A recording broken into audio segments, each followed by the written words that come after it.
June 24th, what's going on? The dollar continues to move higher. Watch the dollar. That was my warning on Fed Day. And here was Fed Day right here. Boom, watch the dollar.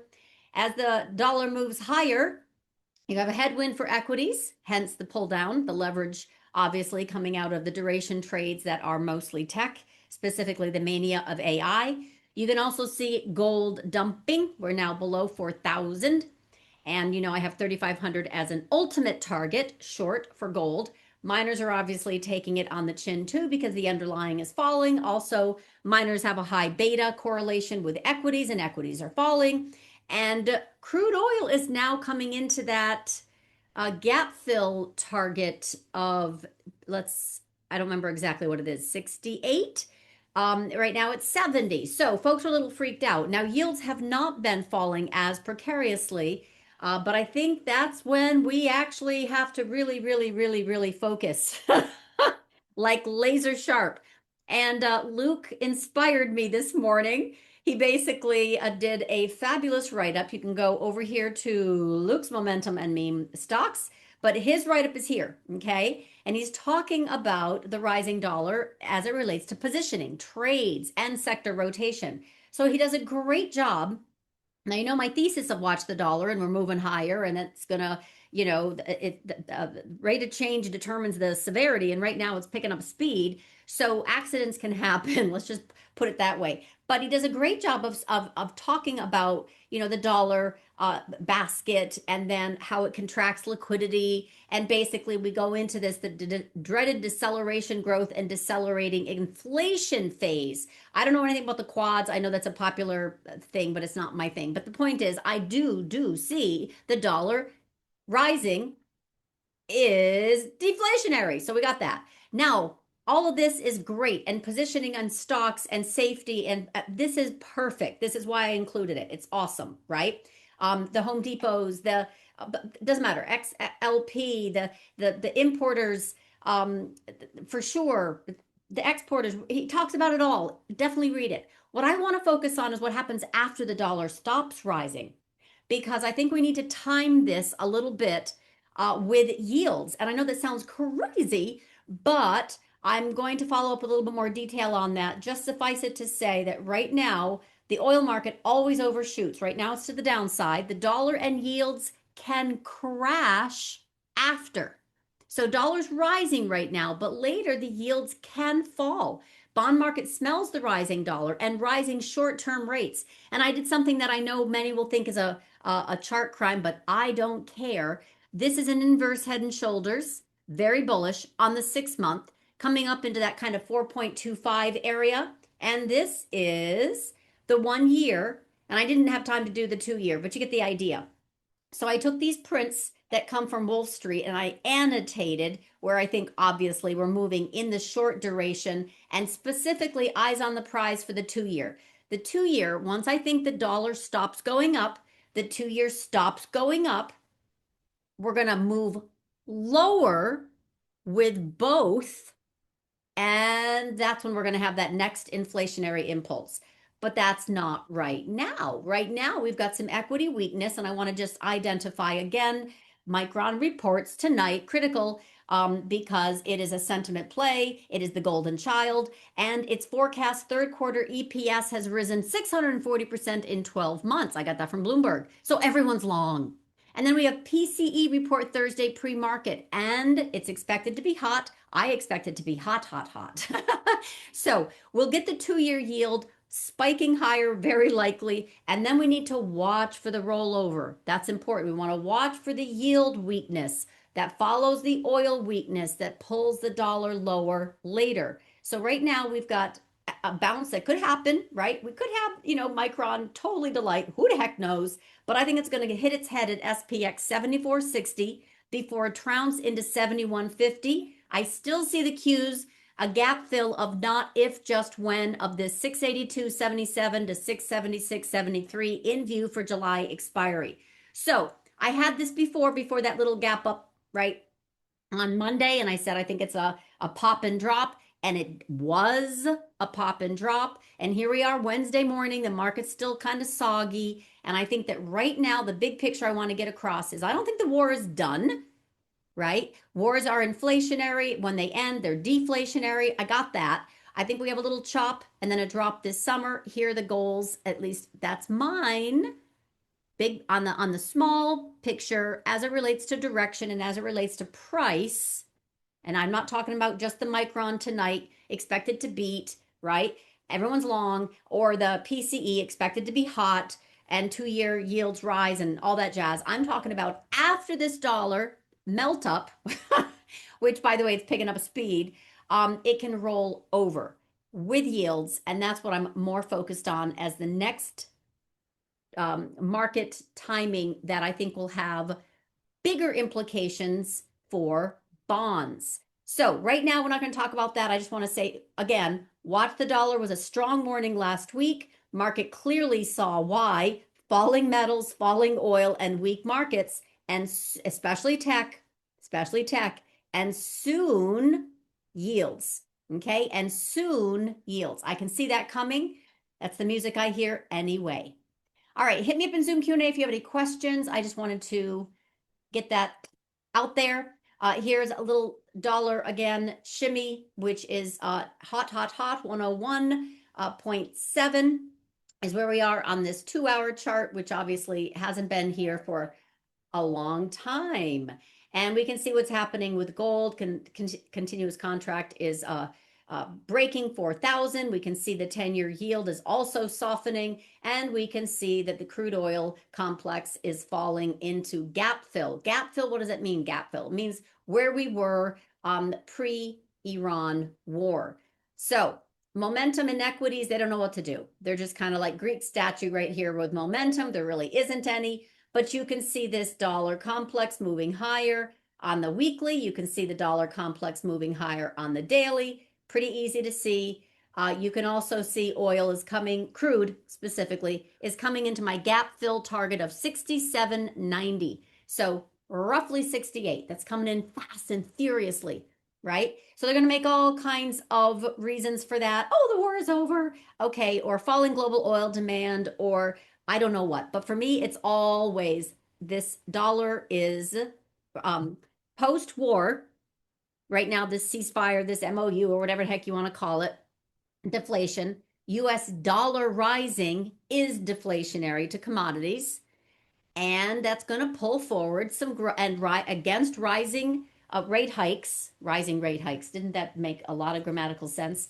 Okay, but you get my point. Against an expectation of rate hikes, you've got this deflationary impulse that is being pulled forward into about 68. And then let's see. All right. You've got the 2-year bond that's starting to get a little busy. And the 10-year T-note futures is also starting to get a little busy. Mag 7 ratio has totally rolled over after 9 weeks of cap-weighted Mag 7 ratio. We already know the weakness. We've been playing that. It's weak. It's weak. Semis are not, but Mag 7 was weak. It's still sitting basically on September 2025 levels. So that's very weak. That's all I'm going to say about that. All right. And the dollar yen is not, right? We're pushing into that 162. And what did I say about that? That was my big trigger of why the dollar rising would be a risk off for markets. It's working. Right? This whole thing that I made about dispersion unwind meets this rising USD JPY and how it is bearish for commodities, but specifically gold. I was focused mostly on gold. Should have focused also on oil as intensely. But in any case, they're giving credit to Trump, which is wrong. Silver also dumping, as you know. And look what happened to the dollar yuan. Boom. When this rises above 6.84, I'm talking dollar yuan over here, I think silver will pick up to the downside. Right now I have got 53.85 for silver futures. That is coming in. It's been there. I haven't made any changes to this map. And I've warned that gold potentially off this big trend line had a little bounce on Q, was not bullish unless it could get back inside this 43.80. It turned sharply lower. And you know what we've got for lower levels. We basically have this 3,500, which is a gap fill, 34.55 to be exact, but you got my idea. I think folks will come in and very, very, very much support this 3,500. So that is a ongoing theme. Nothing's changed. My geometric mean on a monthly of silver gold ratio already warned in January, specifically January 22nd, and then caught this live, this violent pullback, 16% in gold and 39% in silver. And I said, it's just going to be dead, unfortunately, for many moons, because it is going to have to revert to the mean. This is a monthly, and sure enough, it did. It came back down finally in March, inside week for April, inside week for May, absolutely dead money, and now the sell-off because of a rising dollar. All right, even though SPX is doing nothing, I don't trust it. I know it's holding its breath. It's holding its breath into Micron earnings and PCE tomorrow, and would not surprise me one bit if we come right back up here and tag this 74.60 area, and then we roll back over. I still see that 7,200, 7,150 with lower NASDAQ. I still see this head and shoulders on the S&P. VIX isn't completely ready to party, but it's getting poised to do so, probably not until or around options expiration for July. So pace yourself. NVIDIA got right back inside that 212 we've been talking about a lot. Look at that, left shoulder, head, right shoulder, 212. Rain Man, it's got to stay below 212. Got to stay below 212. Got to stay below 212.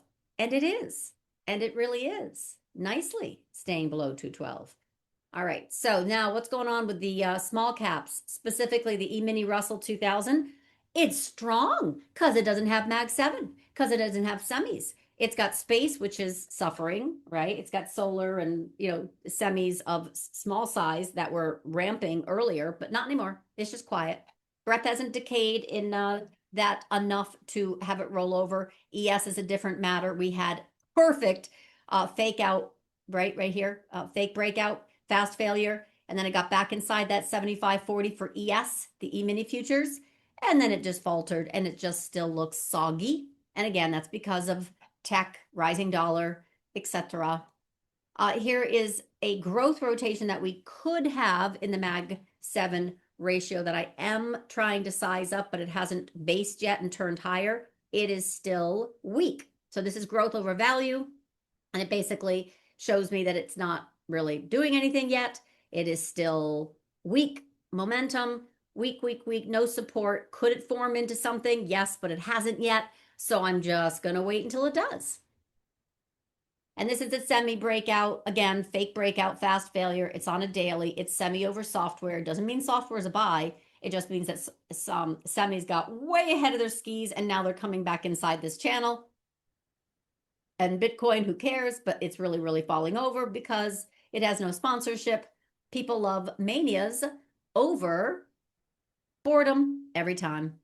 All right, so we're going to have some shake and bake of intraday stuff, but take a look at this gold and silver and miners. Oh my. So GDX showed lots and lots of that positioning. Let me just show you again. That came in, if I can do this. Oh, probably not going to let me. Okay, anyway, we've got GDX rolling over, gold, and it wasn't a little rolled over. It could not hold 85 on that gap up, right? And it gapped down. So it's kind of left this guy all by itself. So there's a little trend line here of sorts. And we basically have a little bit of profit taking on the dumps. And that happens a lot. A lot of this stuff happens on futures.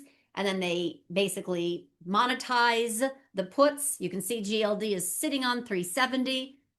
We just gapped below the area right here where I did expect a bounce and we got it. And then it's still in a protracted downturn and it just keeps rolling over. So silver looks the same. SILG looks the same.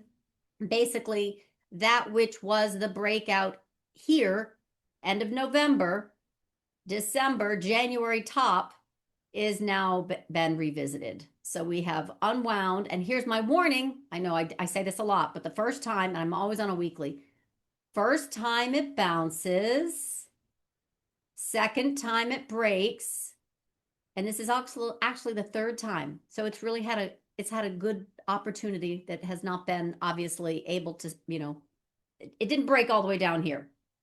So it had a little bounce before the break. That looks pretty soft to me. I'm still worried about metals. All right.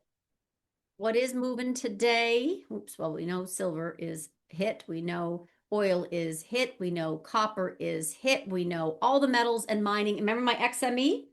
XME, boom, right in the kisser. So this is XME. I've been warning, this is rolling over. This was part of my intermarket too. XME relative to SPY was very weak. Just like XLE was coming in very weak. Just like, well, anyway, that's my ratio analysis. And it came in 111 is monthly support. It is also a trend line on a weekly, and it's now below. So the dollar would have to really, really turn around right now. And I don't think it's going to. So I think it's going to move down into this 50 week, which is about 104-ish area. It's not a game of perfect, but that's a good breakdown for those who are trading XME short. But we get into this space of around 100, 101, right? It should base. This is a 200-day that has been very, very nicely ascending. So can we overshoot it? Absolutely. But more likely, it will base here for a little bit before making up its mind. And XME is just what I'm trying to say is part of that whole space of silver, copper. I don't care what mining. It's all mining. All metals and mining and XME are weak sauce on a rising dollar, relatively speaking. And then you've got steel that also came back in. We were already kind of getting the shake and bake, but big time also in earnings. Remember last week we had Nucor and we had STLD, and they had already formed these big bearish engulfing candles. Doesn't mean they're not going to come back, but I'm just saying this is a warning that we have a high probability of more selling after we get a huge expansion candle of red. If it was a huge expansion candle of green, the probabilities are that there's more buying. Probabilities, not a sure thing. There's nothing that's a sure thing, but it's definitely a high probability. And that's what we're getting. So uranium's getting hit. Doesn't really matter what it is. What isn't really getting affected is VIX. Underneath the surface, other than the rising dollar and how that manifests, advanced decline for NASDAQ is flat. Hasn't broken trend. Advanced decline for NASDAQ 100. So NYSE, flat. NASDAQ 100 hasn't broken trend, right? If I do a little breadth reading, we already knew it was getting kinetic and a fake breakout. I still see failure coming back in. So this little pop today at neutral doesn't impress me. And of course, big selling hasn't really picked up yet, but it is not impressive. It is still this like weakness that looks like it wants to roll over, but hasn't had an impulse to break. So will that be Micron? Will that be PCE? I don't know. But we have not had big selling underneath the surface, and hence why markets are not that far away from all-time highs, and why we have literally been digesting 1, 2, 3, 4, 5, 6, 7, 8 weeks. That's 2 months. So we haven't even really had a proper pullback of dispersion unwind is one thing, but I'm talking about a proper pullback where it's not just semis and AI that are taking a header. So right now the market is still holding up because we've got sector rotation. In lieu of sector rotation, there will be volatility. We haven't had volatility of size because we have sector rotation. What do I mean by that? Yesterday we had, and leading up into, we had financials holding in there. We had staples holding in there. XLV holding in there. Now it's screaming higher. IBB, you get the idea. So they're rotating to other money's staying in the system. It's just moving. It's just moving around versus moving out. The rising dollar is the reason for the commodity deflation, and it will have a toll on yields. So let's go take a look at bonds. So I am a new bond bull, right? So I mentioned this bond bulls need to defend here on May 19th. Why? It was really simple. This was a level we had been before defended, specifically back in the trade terrors and the Fed pause and Yellen Yahtzee of November 2023, et cetera, et cetera. So we got it. And we gapped up and then we came down. We kind of filled that gap. You can see that right here, right? Right here. But stayed green close, and then we moved up, and then we're moving up, and we're moving up. Anyway, so this little bond, TLT, looks a lot more convincing on this time frame, which is monthly.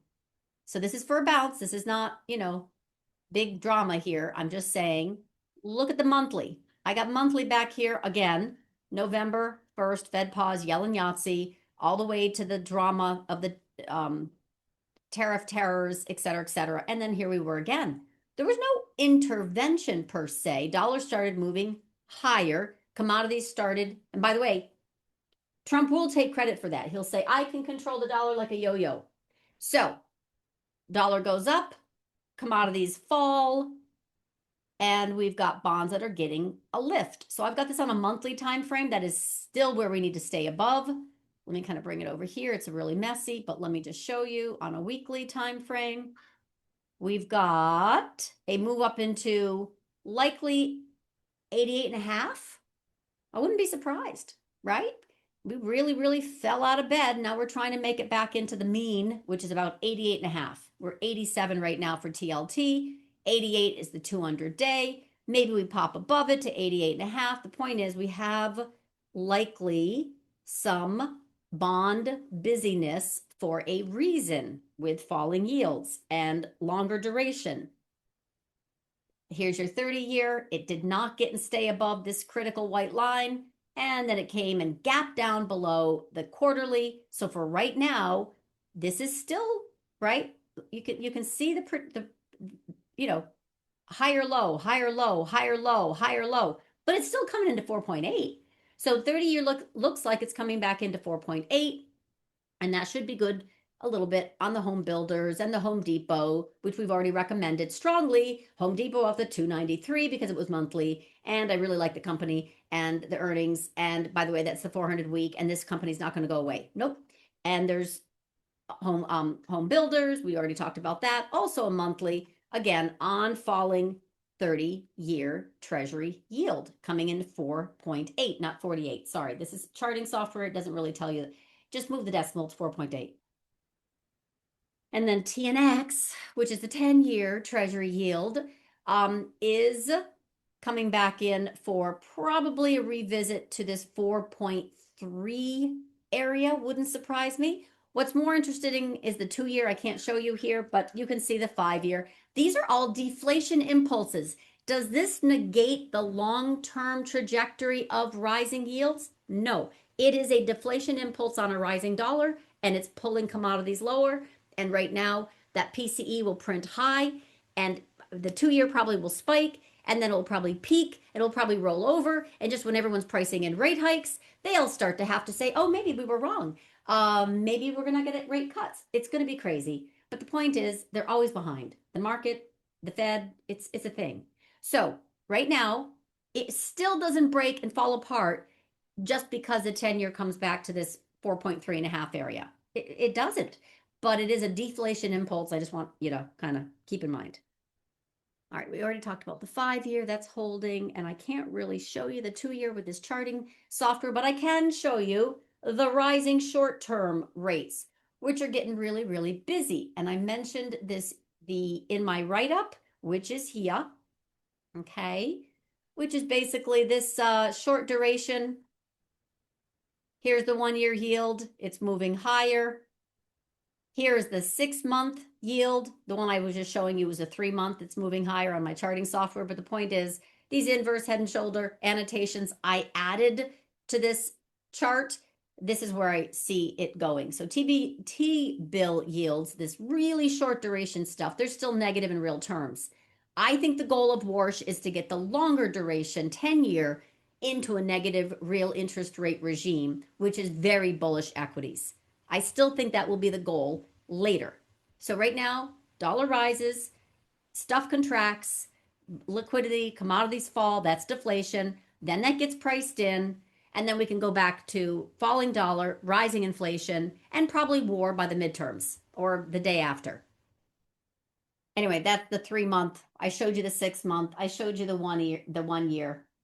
And dollar, yen, 162 will also ignite the dollar bulls. So that's the danger area. We're not even in danger area yet. The dollar yen getting above 162 will spike the dollar even higher and the yen lower.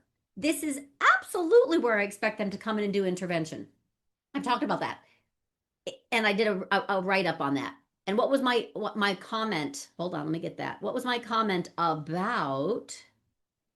Hold on, where the heck is it? Oh, here it is. What was my comment about that? My comment was very, very hard for yen intervention to work anymore, right? They did a big yen intervention and even a rate hike back in July of 2024, and equities dumped for 3.5 weeks, and VIX triggered to 65.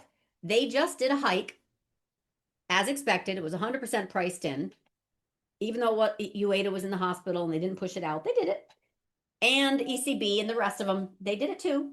So they've got hikes globally, and the US is pricing in hikes. Whether or not that happens is yet to be determined. But the point is, all this yen intervention that they did during April and May was for naught.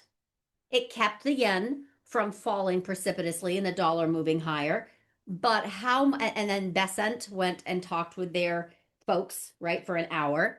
What are they scheming at 162 yen? I'm very, very curious, because they do not want it to go past. So that's what I'm looking for, is how do we get into an intervention mode to bring the dollar down and the dollar yen back below that 162. That's honestly what I'm focused on right now. That and the option teller member benefits and getting the AI prompting ability for custom scans, et cetera, et cetera. So that's it. Yen weakness, dollar strength. That's what we've got. Shake and bake ahead of Micron and PCE. Wouldn't surprise me if these puts that monetize in gold and in oil soon start to see yen intervention, and then we'll see what happens with yields. But I think yields are going to fall and bonds are going to get a little lift. HYG is another one I'm watching. Check this out. Look at this kind of funky little ascending, I don't even know, asymmetric triangle. Look how tight this thing is. This is HYG. So this is when we fell from grace, right? Literally, I mean literally, but also Iran war. This is bombs dropped and yields went higher. Now we went up, filled that gap on a weekly for HYG, and then down on the trend line, made a higher low and a lower high and a higher low and a lower high. And we're right into that apex. We're going to have a screaming move soon. This is HYG. Now look at JNK. Exactly the same. Okay, so here's your Iran war. Yields moved higher. And now you've got this, ping pong, tighter, tighter, tighter, tighter, tighter, into the apex. Something's going to blow sooner or later. TLT doesn't look like that, but whatever. It's still rising. Yields are falling on this deflation impulse. And that's it. That's what I'm focused on.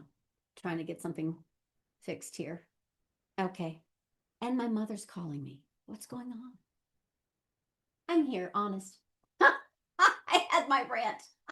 Hey, Phil, good morning. Okay, so for clarity, on the 2-year, I do expect it up first and then down with the 10-year. But I don't think the 10-year is going to fall as much as the 2-year. So yes, the 6-month, let me show you again. This 6-month. So I showed you the 3-month. It's obviously moving higher. I think it's easier for the 6 and the 1 year. I just didn't have time to do the 2-year. Yeah, 10-year would be the 4.3 for right now. So this has more to climb. This 3.75 into about 4.25, 50 basis points. The 1 year doesn't have as much to climb. until it's into resistance. Now, remember, these can still move higher. But my point is, for right now, the short end is obviously driving the bus. This IRX happens to be a 13-week or 30-month level. And this had already percolated up the beginning of June and then broke out last week and then followed through. They're following the dollar. This is what I meant. So is it going to, hold on, let me get my other one. And the long end is moving lower, right? I just showed you that. Hold on.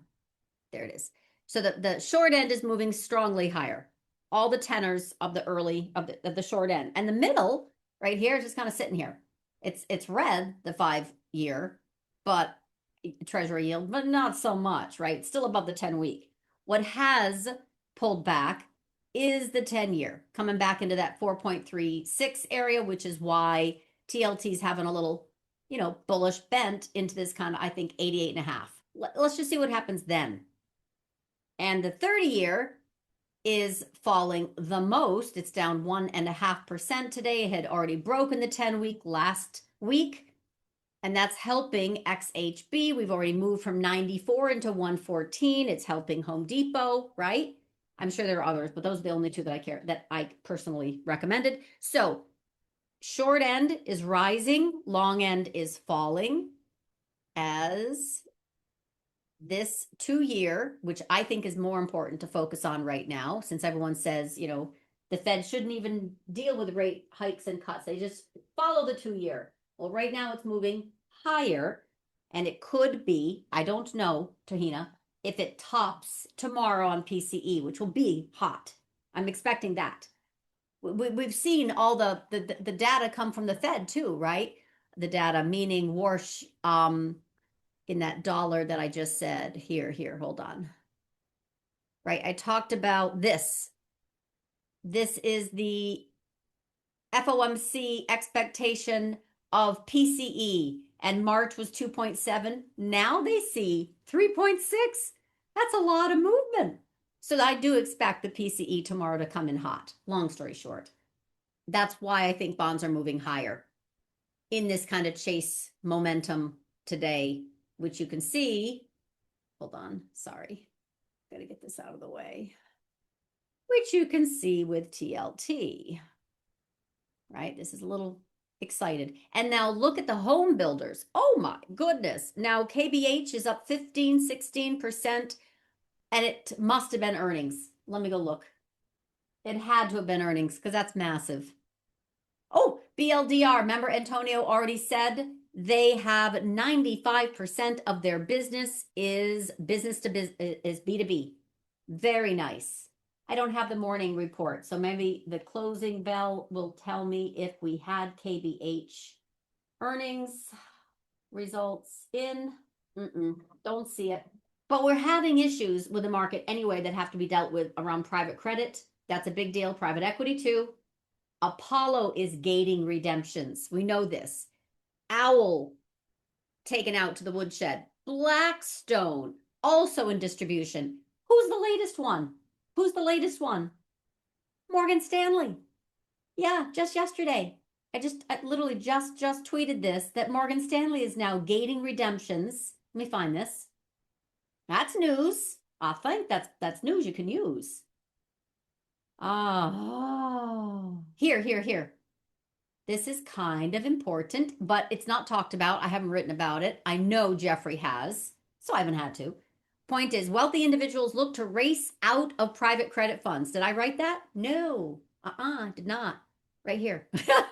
Financial Times. And Apollo we knew about. Check. BlackRock we knew about. Blackstone, they're cousins, by the way. Used to be one, now they're two, but they're really, Cliffwater, that's actually a big name, but most aren't very familiar with it. Anyway, Morgan Stanley has a division, and clearly quarterly redemption requests are coming in hot.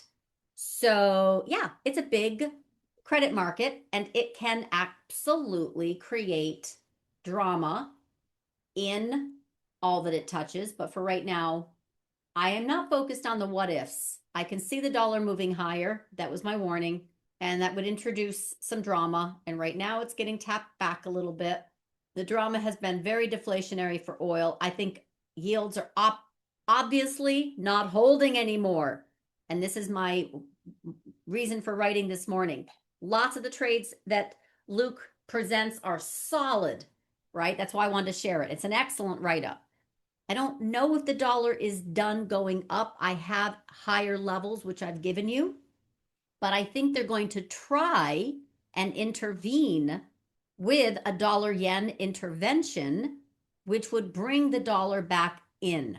So for short term, that's why I said it might not be a bad idea to look at that higher level in SPX 7460. Micron, it might be a what do you call it? A wonderful beat. Everyone's bullish. It could still sell off after, just like Nvidia does most of the time. Pretty much the last 2 years, Nvidia beats and it sells off. It's as good as it gets. So that's what I'm focused on right now. But yes, the private credit, I went on a little rampage yesterday on researching this because I haven't talked about it yet, but I think it's fascinating. Not just private credit causing market systemic tremors, but also, that's not the one. Where is it? Okay, I'll find it. Oh yeah, Morgan Stanley. That was the one. Morgan Stanley caps private credit fund after 11.6% exit request. We've got a lot more drama coming in private credit than the market is pricing in. So I think that's just something that also gives me more support for bearishness this summer. So even if we have a pop, I think it can still drop. Don't see KBH. Did we get KBH reporting? BLDR up 10%. Gorgeous. These are just starting to come up off the bottom. We talked about this HOV already broke a few weeks ago and it has followed through. You don't really have to look very hard to see that home builder ETF is in Fugo, right? You got one red tick. One out of 35. Boom. So rising dollar, falling yields, money rotates. Yep. XLP. What do we have here? We also have a world of green. The ones that were already the high flyers, like Casey. Remember, Casey General Stores also just added, was just added to the S&P mid-cap fund. And I said, careful. Just because it's in that, now it's noticed and now it's got rebalancing, and before it was under the radar. And anyway, the point is, got lots and lots of green within XLP, not as strong as XHB. This is now a yield story. And then, of course, XLV, you can see, whoopala, come on. You can see lots of names within that space, which are more of the drug, the larger drug players, etc. ABBV had already broken out. Oop, right? Gorgeous. Ooh, sorry, this like disappeared on me. There we go. ABBV had already broken out. That was on the radar last week. We've also got tech and semis we should look at. But those utilities, the old traditional kind, are fine. The data center ones, maybe not so much.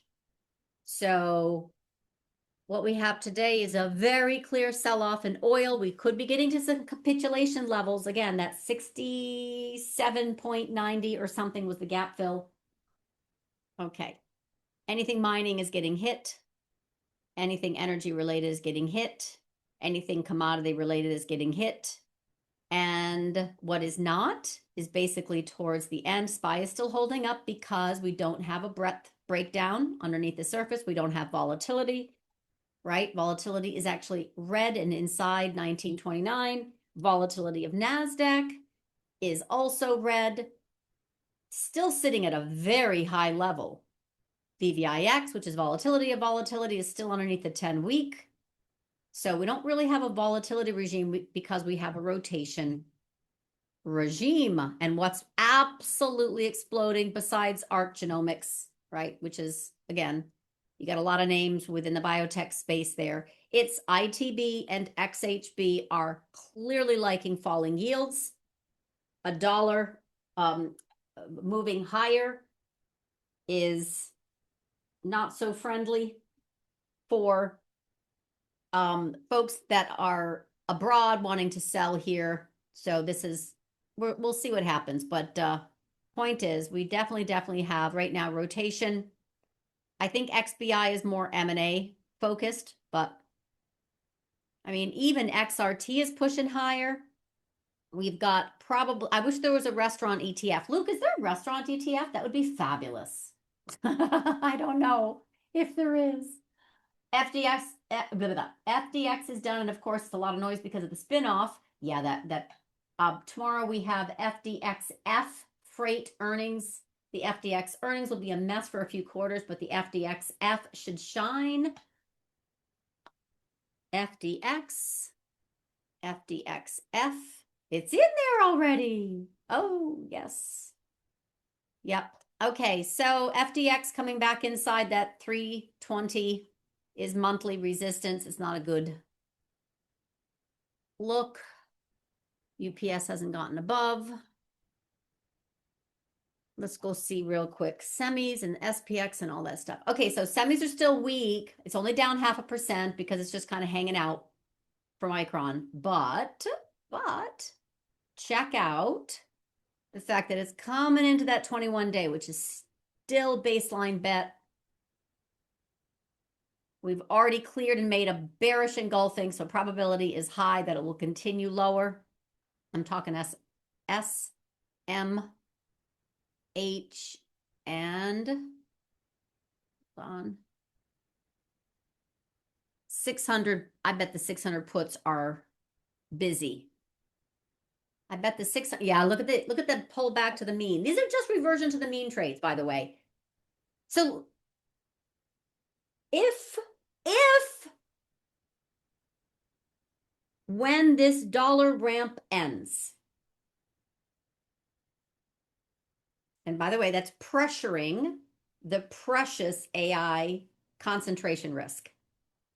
When it ends and reverses, you will see the AI mania emerge once again, because it's inflationary and commodities and supply chain choke point narrative, AI unquenchable demand, or whatever it is that Jensen says, it'll all come back. So this is the impulse right now with a rising dollar, dispersion unwind, yen in free fall, with a rising dollar yen is making tech levered longs sell. And then you also have private equity, which is what I was getting at. I didn't finish that thought, did I? Nope, I didn't finish that thought. Hold on. So private equity, which was a rant I was on last night. There's nothing good on TV. This is when wealthy individuals look to race out of private credit funds, and you start to see some distress in the past year, but it hasn't been enough to really move the needle. But now you see tons of articles about it. And this guy, right, the father of valuation, Aswath Damodaran, talking about private credit is the next crisis. Basically, a fundamentalist, very much so, talking about how private credit right now is repeating the exact same mistake as prior credit crises. Anyway, and then you have really good articles, anyway, that I think that, again, there's nothing good on TV, so I just tend to read if there isn't anything good on TV, where a portfolio company borrows to fund the acquisition. The fund may have a bridge loan against the investment. Then there's the NAV loan against the fund. The co-invest is often levered itself. The LPs are levered. The people inside the firm are levered. And now all of a sudden they're asking for redemptions. Wealthy are actually causing this trouble. Anyway, leverage on leverage, it misses the point. It's not just the levered ETFs.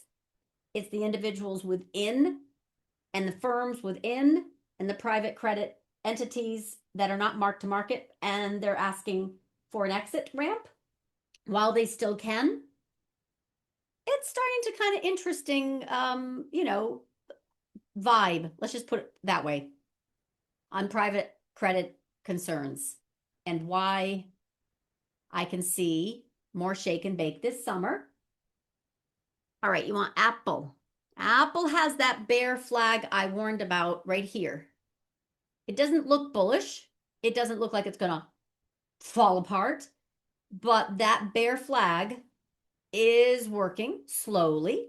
So obviously I'm wrong if it gets back above 300. I don't think I'm wrong. I think this is weakness and it heads down to 285, which could go lower. You've got a 100-day here at 281. You've got, I don't even know what that level is. 271 doesn't really matter. You've got that great breakdown. Hold on. So you're playing a short duration Apple bearish. Hold on. Oh, there we go. All right, so we did the breakout. I want to get rid of that. 275 would be an overshoot. And if it breaks 275, it heads right down into that 200-day. Remember, these are still ascending. The 200-day is still ascending. There's a lot here that hasn't busted. The trend is not broken. What Apple did was perfect. It went right up into a fib level. Gorgeous, in fact, from this 2025 high to low.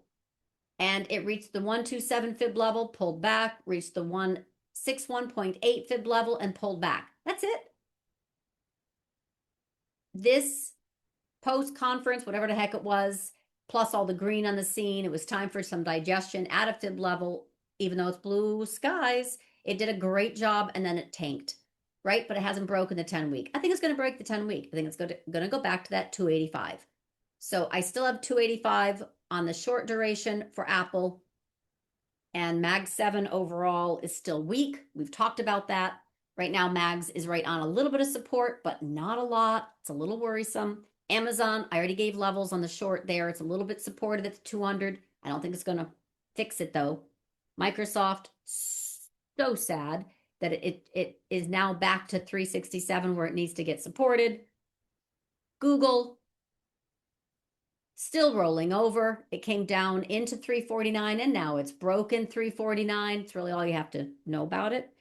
I don't know what, I mean, Meta, it's not going to do anything until it can get back above 243. I have no interest in this puppy until it gets back above 243. Netflix on its way to 70 as advertised for many, many moons. Spotify, no interest. Palantir, no interest, less than no interest. Look at that gorgeousness. 160, 140 has just been perfect, perfect, perfect rejection. And now we have taken out the short price target of 118.44, which is monthly. And I can show you this was a valuation issue, right? Big, huge bearish engulfing after a protracted run. And now you can see every monthly candle. Inside, bearish. Below the 10-month, below the 10-month, below the 10-month, 1 month above before it tanked at 161. Perfect earnings beat, as good as it gets. Excruciating bull trap. I wasn't for us. I knew this was going to get rejected at 161.40. This is a very, very, very strong resistance area. I should have that in monthly, actually. Hold on one second. I talked about it over and over. So let's just put this in red. There we go. That was the 161.40 rejection. And now we've got a huge bearish engulfing again. Can we have a gap? Can we have a bounce? Sure. But the rollover is in play. This would have to really turn around right here, right now, and do a 180. So let's just say color me skeptical. So anyway, there isn't anything within Magland or related, Oracle or Palantir, that looks safe. Look at this huge bearish engulfing. Huge, ginormous on a monthly. It's cooked. So I don't see anything within the Oracle, Palantir. I didn't do Tesla. Amazon, Google, Meta, Microsoft. Apple has been the strongest, and for all the good reasons, right? It's not negative free cash flow. It's positive free cash flow. We have the other companies like Google and Amazon invested in Anthropic or Anthropic mostly. OpenAI, it's Microsoft mostly, or SpaceX mostly. And now SpaceX is suck the liquidity out of the room, and looks like this. Exactly. It's come right back down into its IPO open. So 150, maybe it had a little bounce, but I have no interest in this. So less than no interest in this. Anyway, we're not falling apart with Mag 7 because we've already fallen apart with Mag 7. Oh, hold on. Small caps holding the best, diamonds holding the best. What's in diamonds? Home Depot. Dun, dun, dun, dun. And then 3M also coming up off the bottom, right? Value, paint companies. Honeywell, I know some of you have Honeywell. It's not my, Boeing has not been doing anything of interest. It's just really gone sideways. We have a little bounce in Amazon. Oh yeah, Prime Days. Yeah, Prime Days. Yeah, I don't trust Prime Days. Don't trust Prime Days. They've already said the consumer's in a slowdown. But remember, it's on a 200-day. It's very likely for Amazon to spike on a 200-day, especially with Amazon Prime Days. Wouldn't surprise me one bit. It makes another little run for 245 or something. But overall, Mag 7 is just not in rotation. So hard to get excited about it. But look at this. This is also important. And then I'll keep answering questions. Don't worry. Airlines are taking off, which will be a great, by the way, short. Not yet, but it will be. Why? Because this overreaction to oil coming back down. This is on a weekly. This is the COVID crash. And then this is Delta. And then it got above, right? And then it came back down with the Iran war, and it based a little bit, and then it got a big bullish engulfing, follow through, inside week, big bullish engulfing last week, follow through, breakout, and now blue skies, forgive the pun, airlines. But this is on falling crude prices. That should be great. It is for airlines, but I think this is an overreaction. So I think right here, jets coming right back up into the February 2020 highs before the COVID crash. I think this is going to hit its head pretty soon, just because it's an overreaction. Your GLW is doing awesome. ALKS, I have no idea if this is a recommendation from Alexander or not, but it is a drug manufacturer, and we have a rotation into drug manufacturers. And ALKS in particular is screaming higher. Target looks fabulous, finally. So Target had earnings, and it's digesting, and it's trying to get above the 400 and the 200 weekly EMA. It had earnings. The earnings were good. They're absorbing this mosh pit of moving averages and wall of sellers. And then 2 weeks ago, it did a gorgeous bullish engulfing inside week and now follow through. So Target actually looks very nice.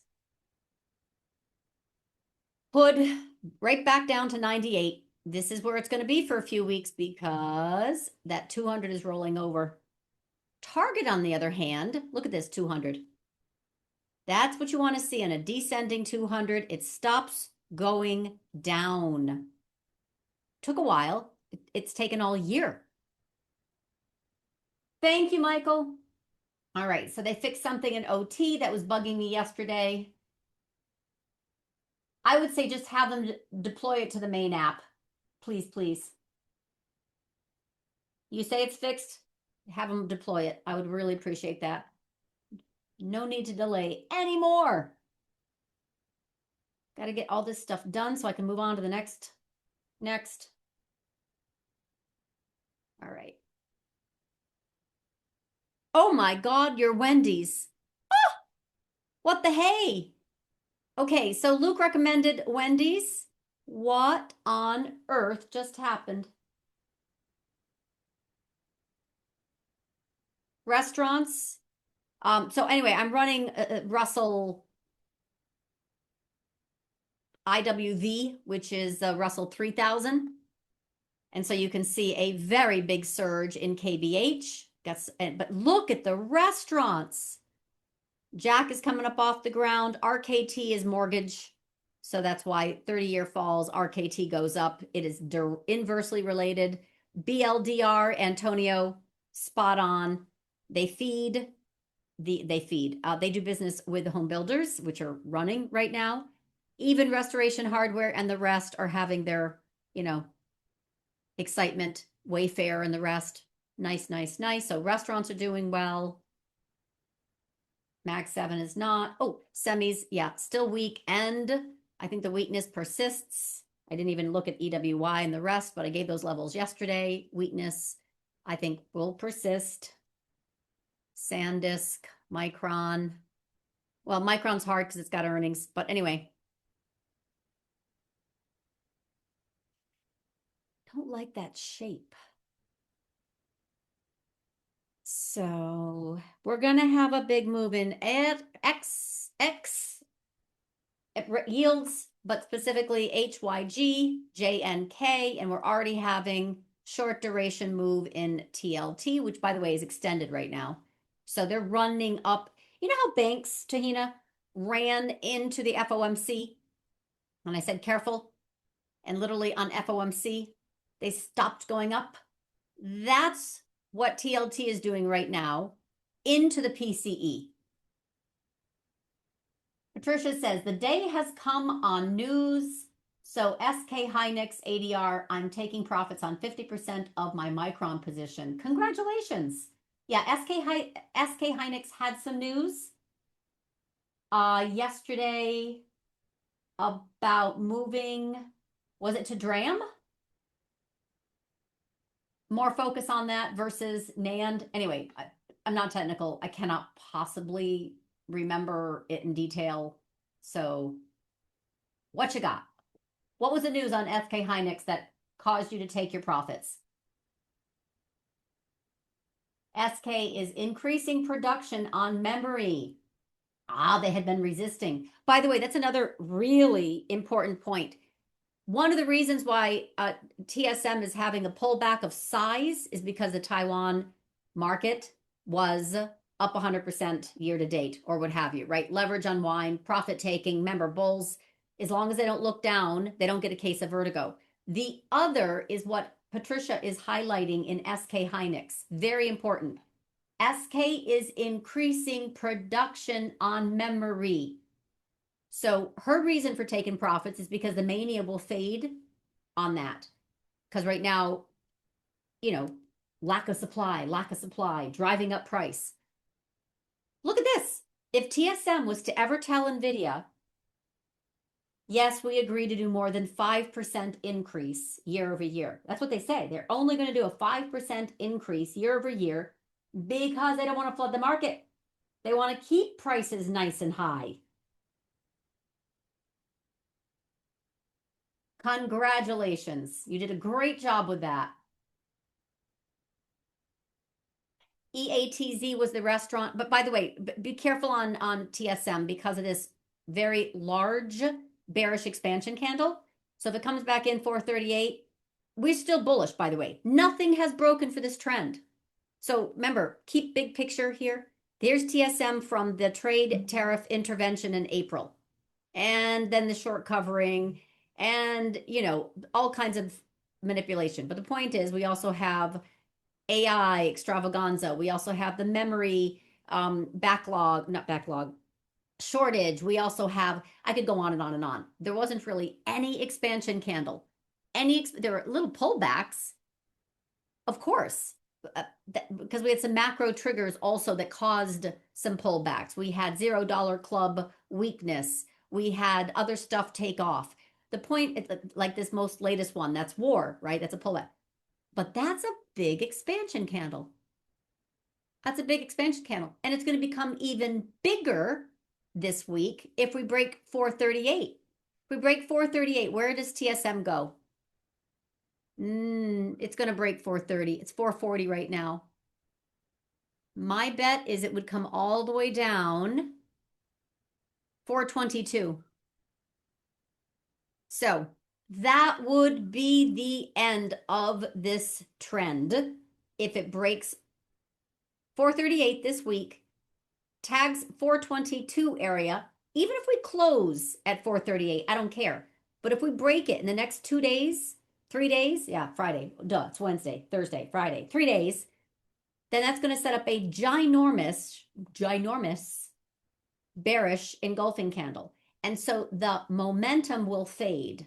Doesn't mean it can't get bid back up again maybe later, but take a look at Avgo. Huge expansion candle, and now it's just done. Look at gold. Look at silver. Huge expansion candle. It doesn't matter what it is. When you get these huge expansion candles, the trade is done. It just is. I just know this guy. So I don't know what's going to happen with TSM. I'm just saying, if this was to come all the way down to 422 this week, we would go sideways and more likely lower in the future weeks to months. Because it's high probability. All right, Eats was delisted, but it was the restaurant ETF, or at least an indicator you could use for restaurants. All I know is your Wendy's is a huge short covering candle from $6 to $9 roughly in one day. And I see nothing about it. Oh, because this is closing. It must have been this morning, huh? Anyway, it doesn't matter. So I'm worried about lumber. Luke is bringing up a comment that if home builders are taking off, which by the way, so far this is just a bounce, right? So let's just this is monthly that goes all the way back down to 2020. And I happen to draw a monthly trend line and it worked. That's it, right? So here's the monthly 2020 low. XHB then hit that, created a trend line literally on the 2022 low. That was a big market pullback. It did not tag the trend line back in the 2025 low or in the most recent war, but it did right here. That's third one as a charm. So all I have, as you know, was a bounce from this 95 XHB, which happens to be the 200 week where it got supported before, and the monthly trend line with a gap up. You can't see it very well here, with a gap up, and then it got above the moving the mosh pit of moving averages, and now it's coming into a trend line. So we would need a lot more work and lower yields on the long end to get this above. But I can see a case where this 200 right here starts to stabilize. I can. Oop, that's not a good one. Starts to stabilize. And we move back up into that 120, 121 handle, right? Like this is perfect. Look at this 111.80 for XHB. This is the prior high. Boom. Bond bulls need to defend here, May 19th. Boom. We're right back up and above the 111.80. That's where it should digest. We're hitting a trend line. Don't be surprised if we digest a little bit. But bigger picture, it's clearly a beneficiary of falling yields. And honestly, the 10-year coming back down into 4.3 is not a big deal. So, in other words, it's not hard to imagine. 4.3 and a half, 4.33. Yeah, let's just do 4.33. I like that one. Right now we're at 4.41. And it looks like it's staccato, right? It's kind of like sideways a lot, but I think it's different this time. I think it's actually going to follow through with a little bit more downward pressure in the short term because of the thesis I wrote about this morning. This rising dollar is deflationary for commodities. Check, check, right? Clearly. Check for gold. Check for oil. Yields very much look like they're next. But where have we come from? I mean, all we did was get back above this 4.3. Look at the 4.29, otherwise known as 4.3. I'm on a 2-hour chart now for the 10-year Treasury note yield. Look at this. And then we got above my 4.36. And then we almost came in to 4.7, but just a hair. And then what happened?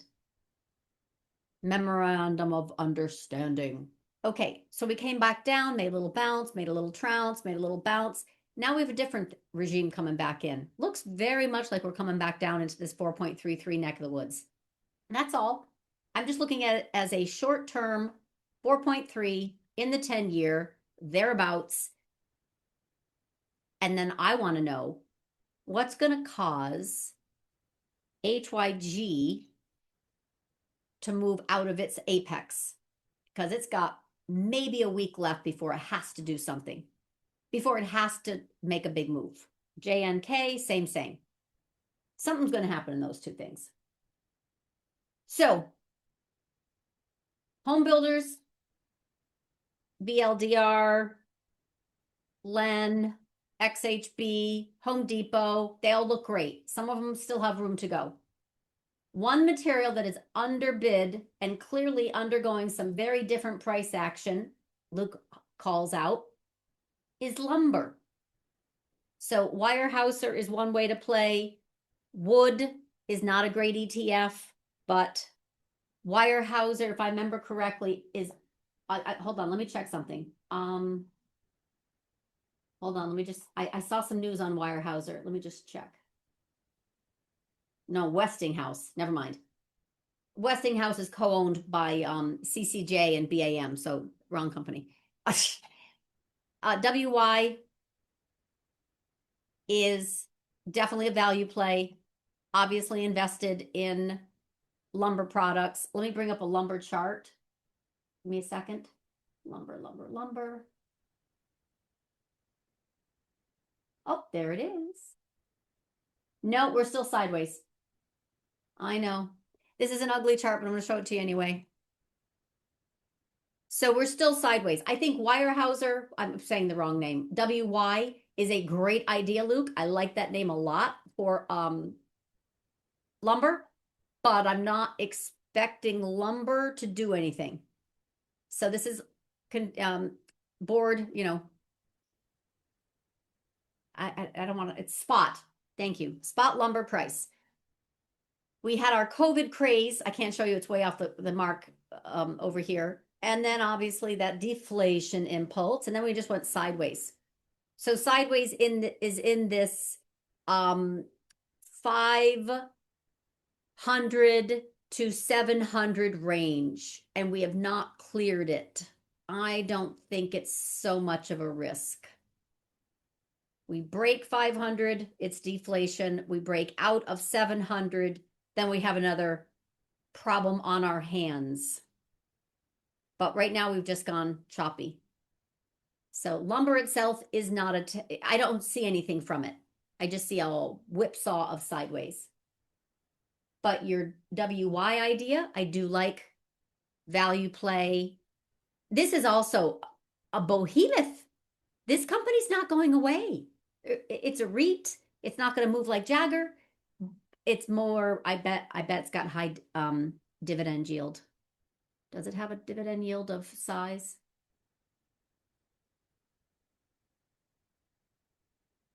Trailing is $3.40. So dividend yield trailing is $3.40. Anyway, I don't think the selling is done for this little cycle, is all I wanted to say. This little shake and bake that we have right now of chop is still in play. I still think we could not gap, but it'll be a gap and crap. I still think we can go fill this 74.60 before resuming this lower area, which is 72.73. That was my price target on that June 1st. Then we gapped up on MOU, and then we rolled over, and we're still rolling over. I still think we could fill that gap before rolling back over again. And then next time we break that 72, we'll call it 50 area, because that's really where the most options are holding the market together. We could have a very quick move down to 71.50 from 72.50. But first, let's see what happens with that gap fill of 74.60. So a little bit higher and then lower is still what I see. And part of that is because I still see weakness underneath the surface. Remember this June 1st dispersion unwind, then we had a bounce, but underneath the surface, see the red? We're not really oversold yet. We're not done with oversold yet. Breadth isn't falling apart, but it's not impressive at all. So I'm not excited about breadth. I know that's important for me usually, but what I see is rotation. So because we have sector rotation, that helps the market stay bid underneath a little bit more, but we have such heavy cap weighting in semis, and we have such heavy cap weighting in micron that even if we have a stellar beat from micron after hours, which is exactly what's expected, it would not surprise me if it gets sold.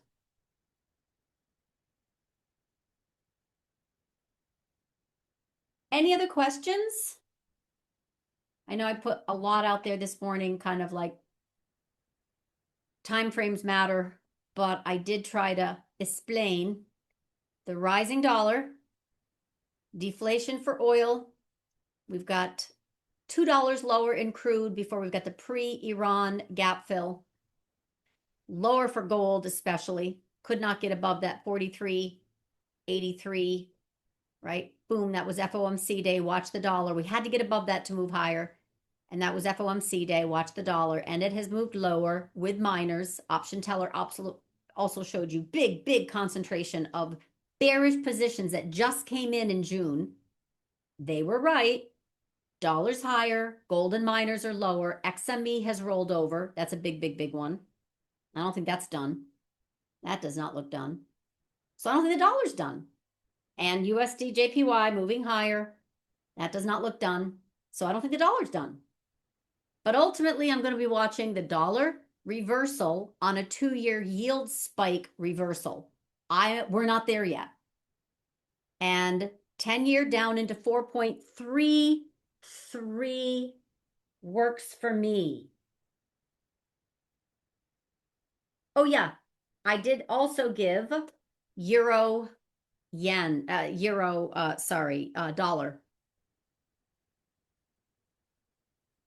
Yep, beautiful. Okay, so this is, remember I said big picture. I can see 1.12 solid support coming into a theater near you.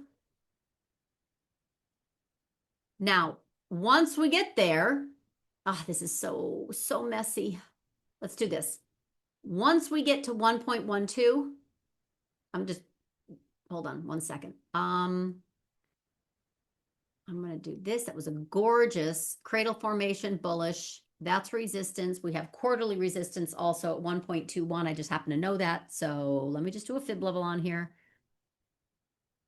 So from this low to high, from January 2025 until literally January 2026, did I do that right? I did. 1 year. And now we've got a reversal in play this month.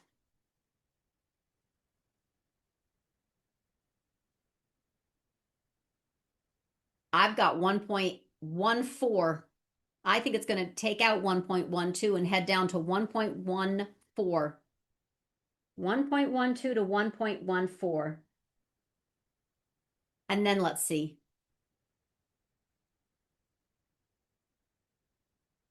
All right, I think that's enough for me.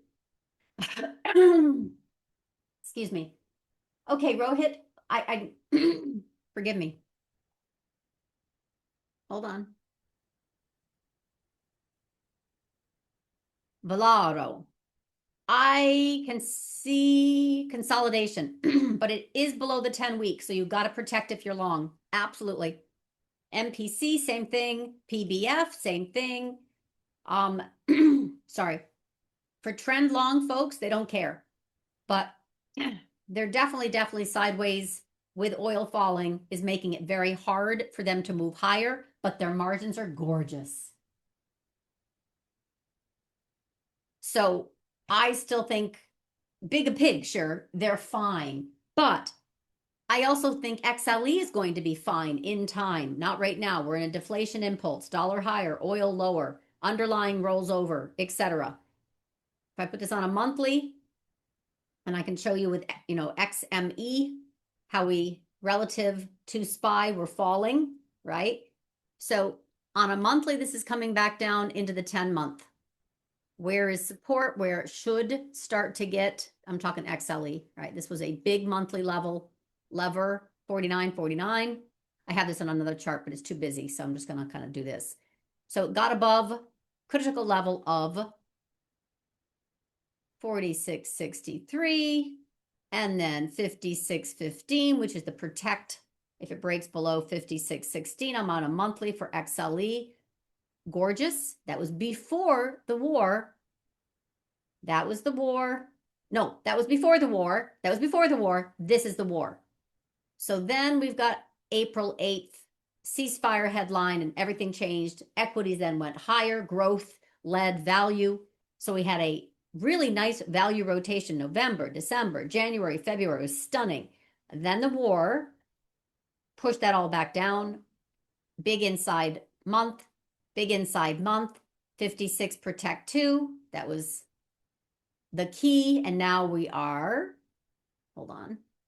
Now we're below, heading into the 10 month, which is really going to be about 51, which is the 200-day, which is where I think it gets defended. Make a sense? Hopefully. Let's see what happens. Now, what was that? Oh, market's having a little bounce. Yes. I see this. Isn't it so weird? So VIX is below 1929, and I see SPX moving into that 74.60 before we roll over again. All right, Luke says there's a detailed write-up about what happened with Wendy's in my channel, but as of now, I am out of this and Jack in the Box because the squeezes have triggered. Yes, I would say that is a very sizable trigger. Oh, I'm on a monthly. I think that's a very sizable trigger. It went from 6 to 9 in a New York minute. Good job. And then Jack, not as much. That still looks fine to me. But anyway, the squeeze, overstaying your welcome on squeezes hasn't gone great for me in the past. Can always get back in, but never on round trip. Do not reverse your gains. Okay, on round trip gains. Wendy's closed at 130. His options closed extremely well. 350%. And then Jack, 95%. Both will be on watch for re-entries, but we'll be coordinating it with updated short interest data, days to cover, etc. I don't know when we're going to get the yield curve, the 2-year spike and then rejection, Antonio. I can see, as I posted this morning, the levers that make a lot of sense to follow in the short duration tenors, which I gave of 6 month coming into this level and 1 year coming into this level.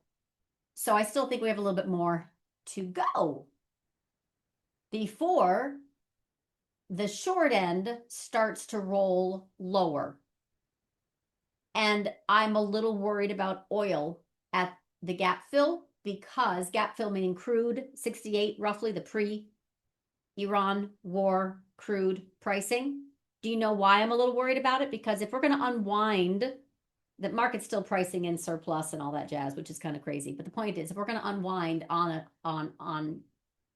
it's because the dollar is going to freak out higher. We could overshoot. We could go down much more in oil. So I'm a little, what's the word? Hesitant to time that in advance. I can see short and rising still, 2 year. Once it spikes and reverses, the dollar will come with it. We're not there yet. I don't know what it's going to do with PCE tomorrow, but I expect it will move higher, just like bonds right now are moving higher, in expectation here. 10 years falling, I think 4.3 on the 10 year. I think 2 year isn't done going up. But when? I don't have that date for you right now. Yes, it'll be bullish. The AI trade again, as I mentioned at the beginning of the beginning of the session, they'll come back in again, but not right now. The dollar's still rising. That's a headwind. All right, I'm going to wish everyone a great afternoon. I will see you tomorrow post PCE, and we'll see what we get post earnings for Micron. In the meantime, we're working on Option Teller to get access to all members and contributors. I was working on that this morning, and James is leaving tomorrow for vacation, so putting some pressure on him, and I will leave it there. I'll announce it once you get free access, or James will, one of us. All right. Cheers, everyone. Have a great afternoon. Bye. Join Club to trade with Samantha. Scan this QR code or click the link in the description.